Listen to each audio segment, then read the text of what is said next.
Johnny Tremain, Chapter 11, Part 3. Here are 3 questions to guide your thoughts. Number 1. Besides rebel leaders, who are the British's first targets for capture in Boston? Number 2. How does Uncle Lorne avoid capture? And 3. Why are the Bostonians gaining confidence? What do they know or what do they see? Part 3. The hundreds gathered to see the departure of the brigade stood about gazing at the empty space they had occupied.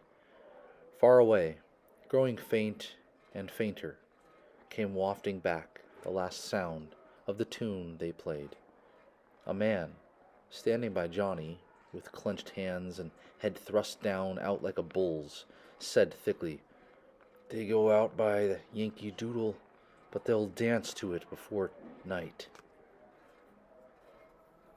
Johnny saw a group of women, and they were nodding their heads, whispering a prophecy. Before night they'll be dancing. This catchphrase was everywhere. It did not seem to have gone from mouth to mouth, but from mind to mind. Old meeting struck 9.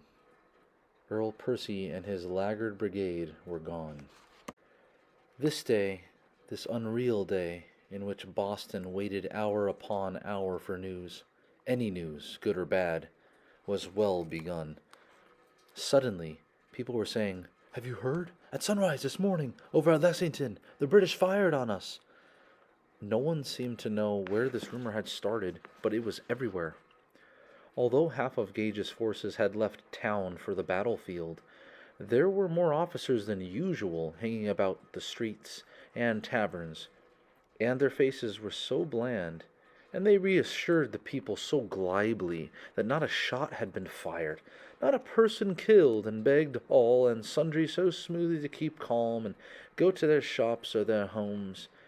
Johnny was confident that the British, as well as the inhabitants, had heard now that war had begun.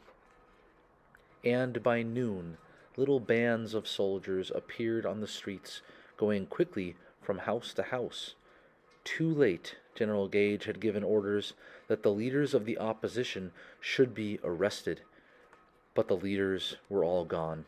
The angry, frustrated soldiers might scare Sam Adams's black handmaiden out of her wits. They could break John Hancock's fence. But these gentlemen had quietly left Boston a month before. They stormed into Joseph Warren's house. He was gone, and so was Paul Revere. Not one of the principal leaders was left, and seemingly no rebel printers. Isaiah Thomas's shop was empty. He and his press had left the night before. At Eads and Gill's, where the Boston Gazette was published, they did grab young Peter Eads. His father and press had been smuggled out to Watertown.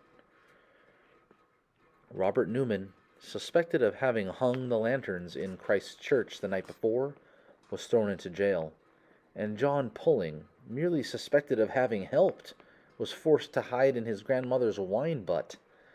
Paul Revere's cousin was in jail, and every minute the temper of the soldiers was growing shorter, and a queer feeling of jubilation was apparent among the people.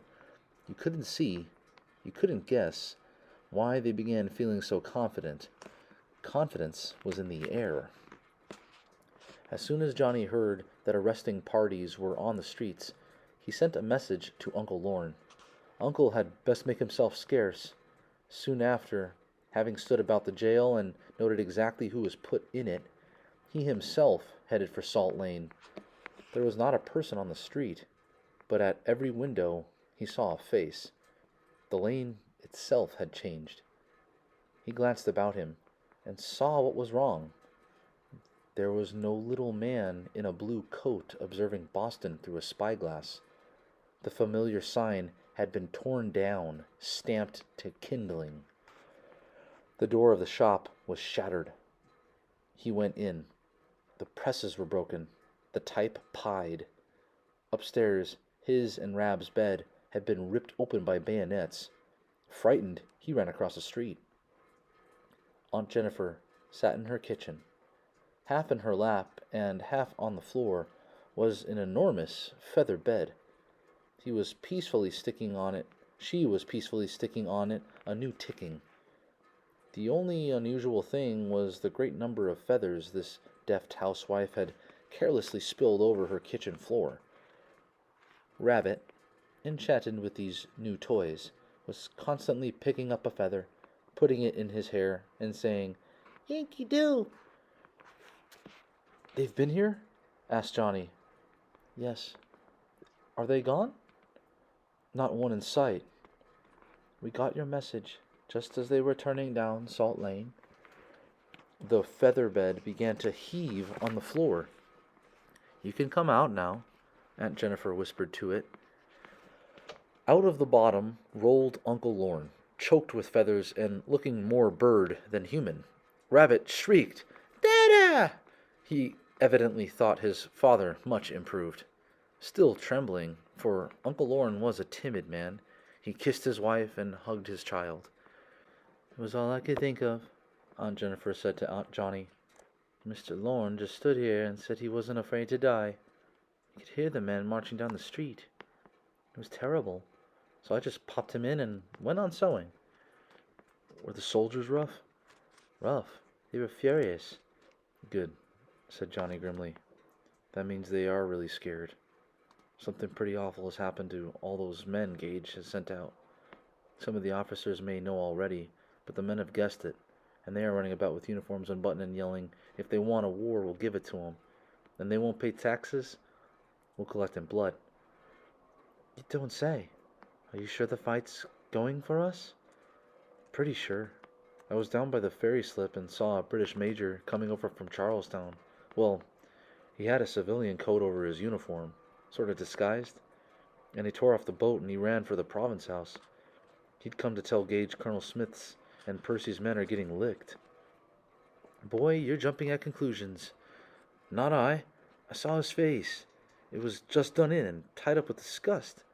His uniform was a mess. His feelings had been hurt. People who have been winning battles don't go around with faces like that. But British officers who've been beat by peasants and yokels do." "Oh, Johnny, I do like to hear you talk like that, but I'm not counting much on one man's face. Where are you off to?" "Beacon Hill. I've an idea that Major got back to Gage to tell him one thing. The British are going to try to get to Charlestown just the way he did, and under protection of the Somerset's guns. They won't backtrack the way they came. Too dangerous. If I've guessed it right, before long from Beacon Hill, we'll be able to see them, running, and our men after them." "Johnny, here's half a mince pie for you. You're a real smart boy."